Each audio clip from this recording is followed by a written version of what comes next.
Hi friends, Mindy here. I have a little process video for you today. I'm going to be creating a box to hold these little file folders. If you saw Taryn, who's wonderfully made handcrafting over on Instagram, she had the idea to make these little folders from Tim Holtz from the Sizzix release and use them to house the flashcards for the By the Will for God kits. And it's such a great idea because usually I clip mine into the devotional. It just makes it really kind of bulky. And so I went ahead and made my cards. I just used my little die cut there and some Tim Holtz papers. But I want to create a box that's going to hold them. I didn't have anything like the right size. Everything was just kind of too big. So what I'm going to do is take this cereal box and I'm going to create a little box to hold my little file folders. So the first thing, I'm just kind of cutting this down to a more manageable size. This is one of those ginormous cereal boxes. And then I'm just going to measure everything and I'm writing it down here on the cardboard. Now I had really no idea when I started this how this was exactly going to go, and so you're just kind of seeing me. I literally just kind of thought, well, this could be fun, so let me turn on my camera and see what happens. So I'm just measuring my cards and trying to decide how big I want my box. I want to make sure that I have enough room for my files to expand once they have, you know, different things inside them. And a little wiggle room. And then I want to make sure that the sides are deep enough that they're not like tipping out or making it top heavy or whatever. So I came up with, my thing is about 2 inches, 2 by 5. And then the sides are about 1.5 inches, tall. So I'm just going to use my ruler here and kind of draw out, just starting from what will be the base of the box and kind of working my way outward. So I know that my my base is going to be 5 inches across, basically from left to right if you're looking at the box. And then the side pieces are going to be 1.5 inches each. So I need this section here to be 8 inches. So I'm just kind of marking all of those points. You can see I'm just holding these up just to make sure that everything's going to fit the way that I want. So I have 1.5 inches on each side and then my 5-inch base. And then I'm going to go up about 2 inches and create another line here for basically the back side now of the box. Now, originally I thought I was going to do about 1.5 inches, and so that's this first line that I draw, and then I kind of realized that's really not going to be big enough, and so I expanded that just a little bit, but you'll see. So I'm just kind of eyeballing this really here. So you'll see me, I pull out the cards, I pull out the rulers. I just, you know, I don't even really know why I'm using 2 rulers. But this Tim Holtz grid one is just really easy to use to kind of line things up. So here you can see I expanded that base section by just a little bit. And now I'm making my marks here that show where the sides are. So again, if you're looking, this is like the bottom of the box, and then the left and the right side, if you can imagine where those lines are, they'll fold up and become the sides of the box. I'm just going to erase this one line that I don't need so I don't confuse myself. And I'm even actually writing on here that this first rectangle in the center is the base of this whole box. And so now I know that I need to create basically the front section and the back section. And I don't want it to just fold up and stop. I want it to be really nice and secure. So I'm actually going to double the length. So I know that I want it to be 1.5 inches tall from the base to the top of the box. So, but I actually want that to be doubled because I'm going to fold it over.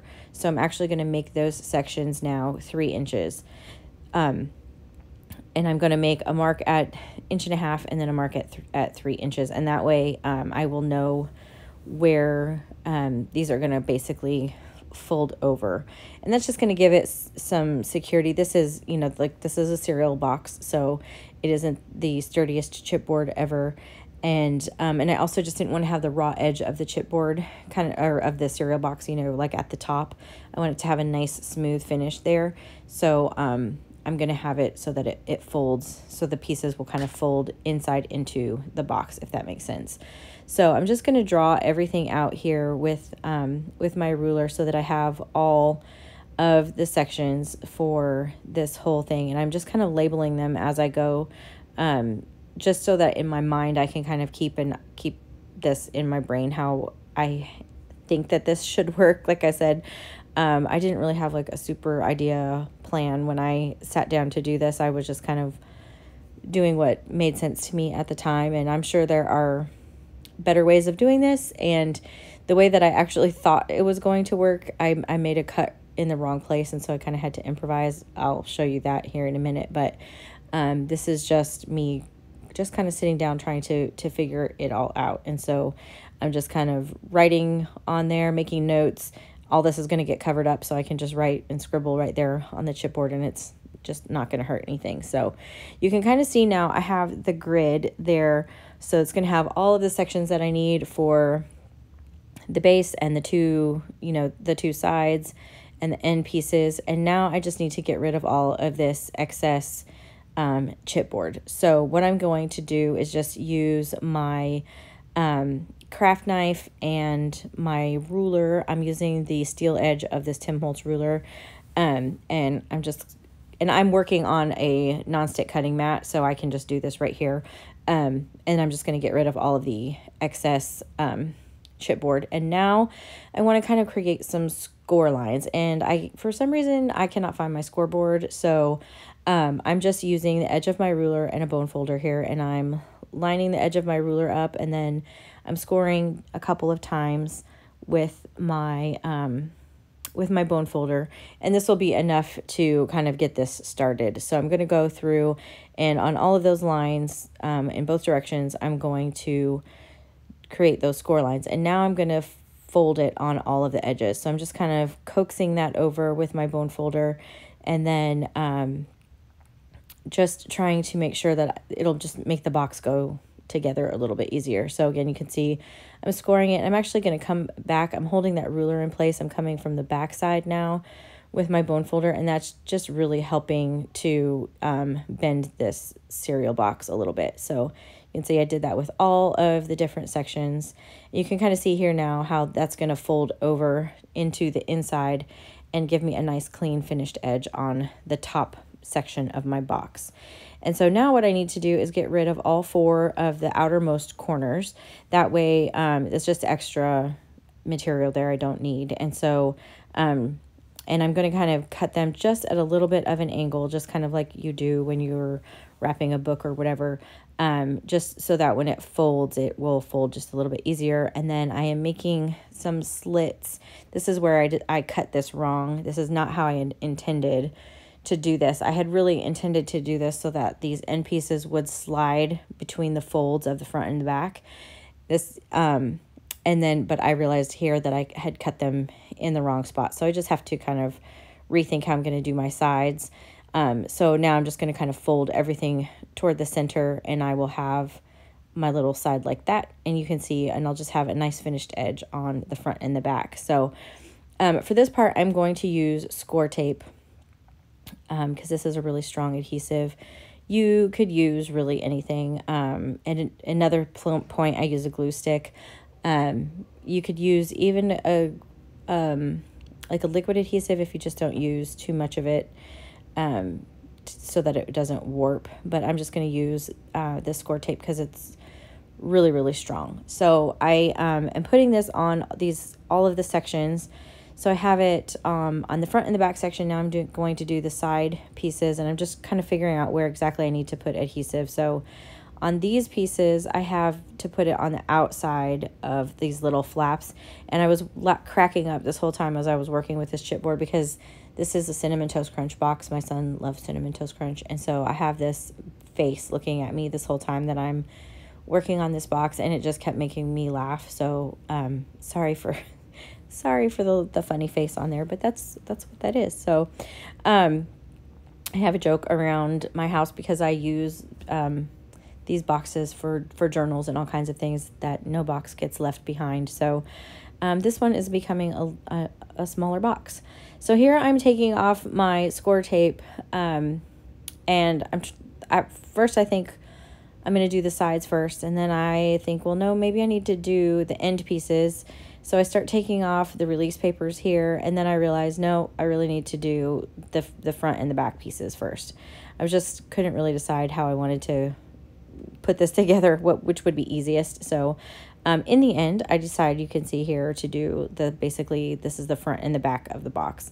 So I'm going to pull off all of these release papers and fold these, and then I will work on the end pieces. And so you can see how that just gives a nice finished edge up on the top because it's that folded over section. So now I'm taking these two little end pieces and putting them in the center and then wrapping that end piece up to meet them, and that's just going to hold everything closed. And this is just going to give me a nice little open box to hold all of my little file folders. So you can see I did both edges, and now everything is going to hold together. And now I want to cover my box. And so I took a piece of 12 by 12 paper, and I'm just kind of tracing around the base of this. In hindsight, this would have been much easier if I would have just traced the thing before, traced the box form before I adhered it, before, you know, I pieced it together. I just wasn't thinking that far in advance. So now I have to kind of go back through and basically redraw the configuration of this box. So I have my base piece, and then the 3 inches on either side and everything. So I'm just going through here with my ruler and basically redrawing that original grid, but on this scrapbook paper that I'm going to use to cover my box.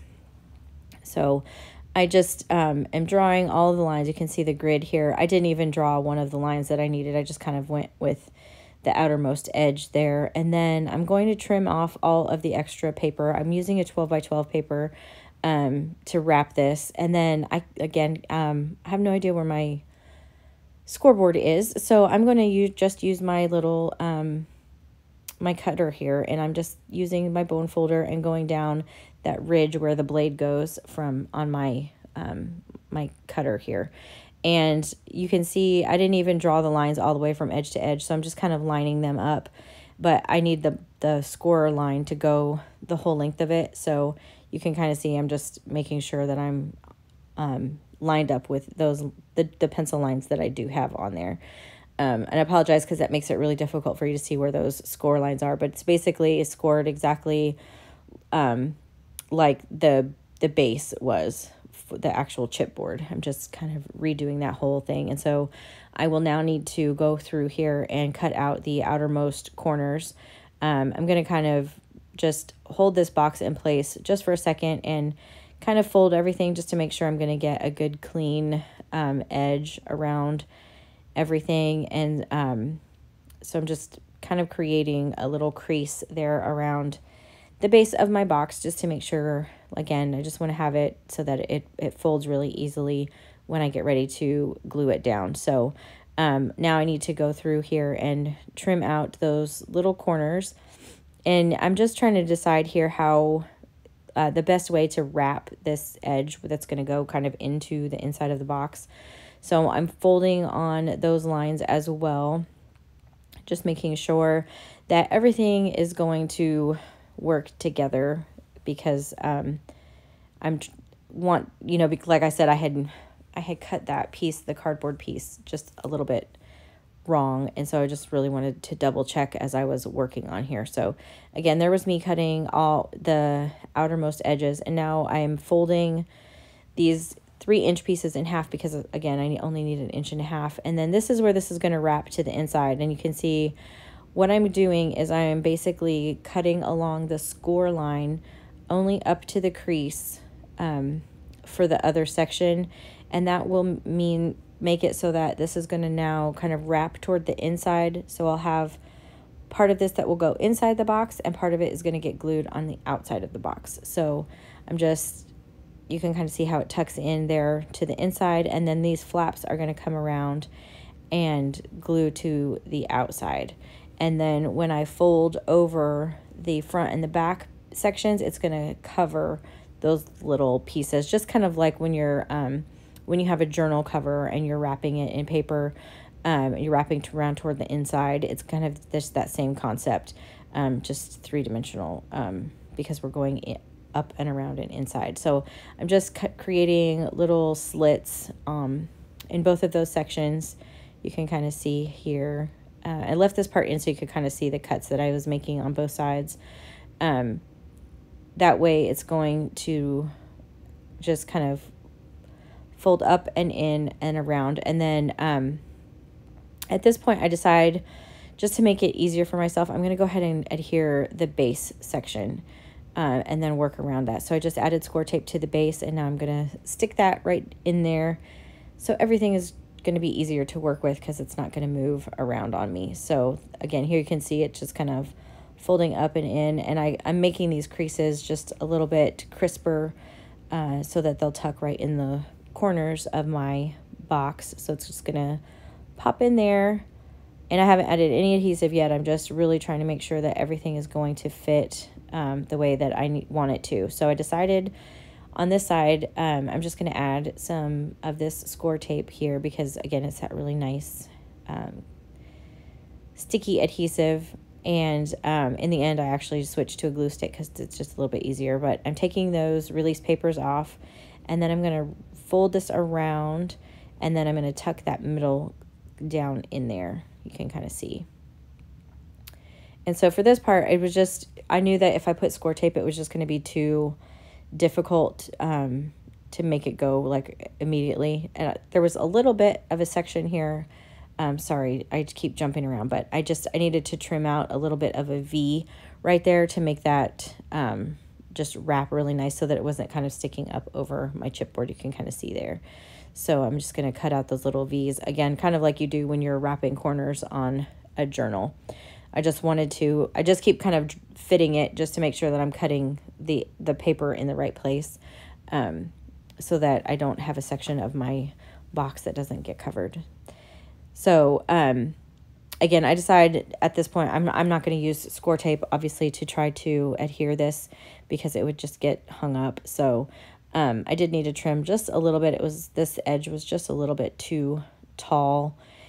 And I know this part isn't very exciting, but this is literally just how it kind of worked out for me. I was just kind of trying things and then trying some other things. And then like I could see I need to trim this. I need to cut this a little bit different here.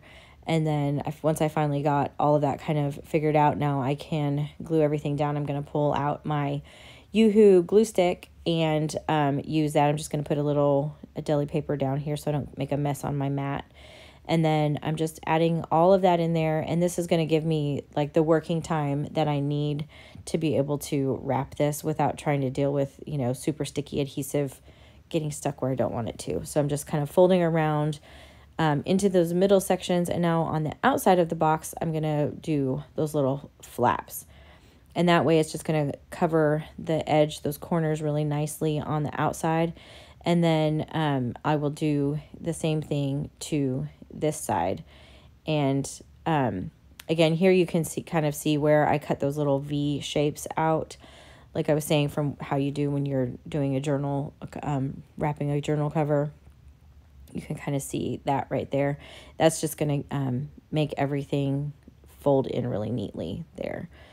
So I'm just going into the middle. Again, here I'm using a bone folder just to make sure everything is kind of nice and tight, and then wrapping those pieces around on the front and the back section. And now when I glue these other pieces, they're going to cover that section up. And everything will just have a nice, neat finish. And I ran out of glue, so I need to get another glue stick here, and I'm just applying the glue, and again, just kind of rolling this around. It's just a way to give it a really nice crisp edge there along the bottom. And then just making sure everything is burnished down really well. And then I'm wrapping this now around to the inside. It's a little bit long, but that's okay. And then I'm just, again, using my bone folder here just to make sure everything is nice and adhered down. And then I'm going to do the same thing to this other side. And then my box is pretty much finished. You could leave it like this. I wanted to have it finished on the inside bottom as well. So I just cut a little piece that was like just a little bit less than 2 by 5. And I just fit it down in there. Dropped it in a couple times. I ended up having to trim it just a little bit. And then I'm just going to add some adhesive and then stick this down inside my box, and then my box will be finished. Again, I'm using this to hold, for a very kind of specific reason, but you could make this box like this in any size or shape that you wanted to do. This is just what I wanted for this particular project. So I may or may not do a little bit more decorating of the box. I haven't quite decided yet. But you can see here that my little cards fit in there just perfectly. So that is my little box tutorial. I hope you enjoyed it. Thanks for sticking it out. If you liked this video, I would appreciate it if you gave it a thumbs up. Subscribe to my channel if you haven't already. And until next time, bye.